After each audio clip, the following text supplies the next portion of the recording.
Good morning বন্ধুরা, আজকে একটা ছোট্ট মিনি ব্লগ আপনাদের সঙ্গে শেয়ার করছি। তো আপনারা সবাই জানেন যে কিছুদিন ধরে প্রচুর বৃষ্টি হচ্ছে, চারিদিকে জলে ভর্তি হয়ে গেছে, অনেকের বাড়িতেই জল ঢুকে গেছে। তো তারা কী রকম প্রবলেম ফেস করছে সেটা আমি বুঝতে পারছি, কেননা আমিও সেই প্রবলেমটাই ফেস করছি। তো অনেকেই কমেন্ট করতে পারেন যে দিদি সকাল সকাল এরকম ভিডিও আপনি শেয়ার করছেন কেন। সত্যি সেই প্রবলেমটা ফেস করছি বলে আপনাদের সঙ্গে শেয়ার করছি। আমি একটু আমার চারপাশটা ঘুরে দেখিয়ে দিই যে কীরকম প্রবলেমটা হচ্ছে।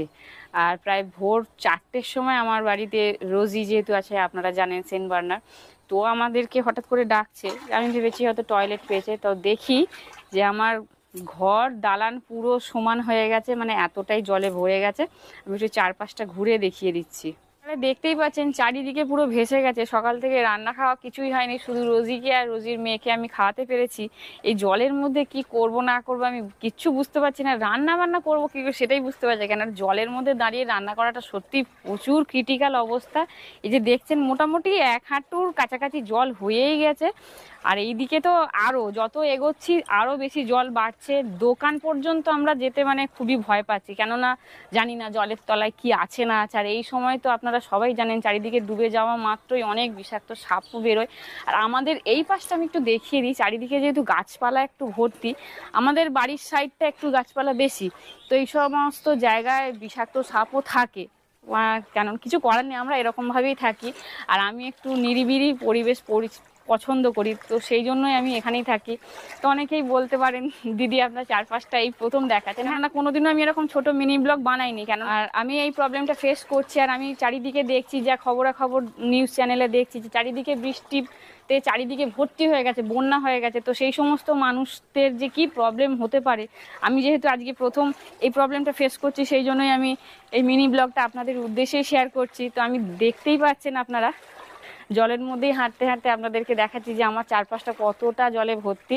মোটামুটি এখানে 1 হাঁটুর কাছাকাছি হয়ে গেছে। আর আমি একটু ওই দিকটা দেখিয়ে দিই, ওই দিক দিয়ে জলটা যেহেতু আসছে, আর আমাদের ওই পাশটা করে জলার সাইড, আমরা অনেকেই জানি যে সকালের দিকে জোয়ারটা দেয়, তো ওই জোয়ারের জলটাই কিন্তু অনেকটা এদিকে আসে।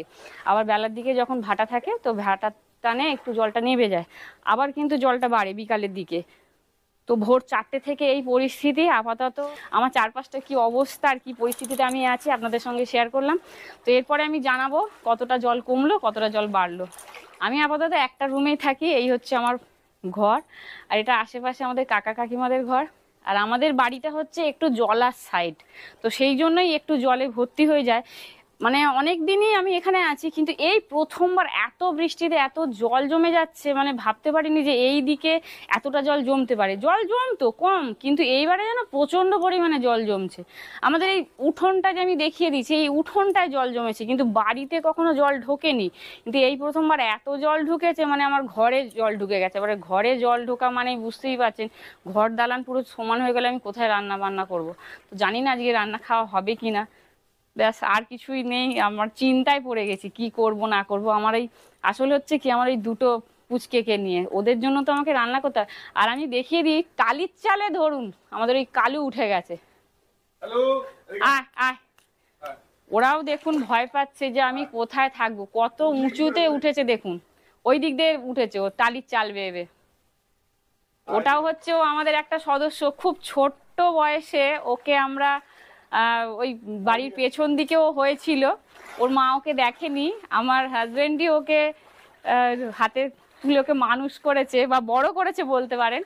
ও কিন্তু খুব ভালো, খুব ঠান্ডা স্বভাবের, আমাদেরকে খুব ভালোবাসে। ও যেখানেই দেখতে পাক না কেন ও ঠিক আমাদের পেছন পেছন চলে আসে। দেখুন এখনো ও কিন্তু 2-3বারের ওপরে মা হয়ে গেছে, এখনো পর্যন্ত আমাদের ভোলেনি। তো আমি দেখিয়ে দিচ্ছি, ও ভয়তে দেখুন ও কতটা উঁচুতে চলে গেছে। তার মানে বুঝতে পারছেন আমাদের এখানে কতটা জল জমেছে। ও ভাবছে আমি কোথায় থাকবো। আয় আয়, নেবে আয়, ও ঠিক নেবে, ওদিক দিয়ে চলে আসবে, ও যেদিক দিয়ে গেছে সেদিক দিয়েই নামবে। ভর্তি, এর মধ্যেই আমাদের থাকতে হচ্ছে আপাতত। এই যে দালান, মানে আমরা এরকম প্রবলেম ফেস করছি, আর যাদের বাড়ি ঘরদোর সব ডুবে গেছে, তখন আমরা বুঝতে পারছি যে তারাও কতটা প্রবলেম ফেস করছে। এই যে ঘরের ভেতরেও জল ভর্তি হয়ে গেছে। আমার এই পুচকিটাকে এই খাঁচার মধ্যে রেখেছি একটু উঁচু করে। এই যে আপাতত ওর কষ্ট হচ্ছে জানি, অনেকেই হয়তো দেখে কমেন্ট করতে পারেন দিদি ছোট জায়গা। হ্যাঁ নিশ্চয়ই ছোট জায়গায়, কিছু করার নেই, এই জলের মধ্যে ওকে কোথায় রাখবো বলুন না।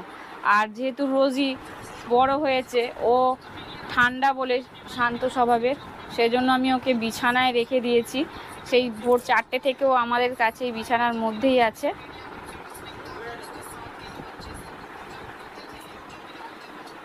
এই যে ওকে খাওয়া দাওয়া হয়ে গেছে, এখন ও ঘুমোচ্ছে। ভোর 4টে থেকে এরকম অবস্থা, আমাদের কিছু করার নেই, কি করব। মোটামুটি এই জলের মধ্যেই আমাদের কাটাতে হচ্ছে। আপডেট দিতে থাকবো কতটা কি জল কমলো, আর সারাদিনে কি করলাম না করলাম আপাতত আমি জানাবো। আর আমার পুচকে দুটো কেমন থাকলো না থাকলো সেগুলো আপনাদের সঙ্গে আমি শেয়ার করব। টাটা।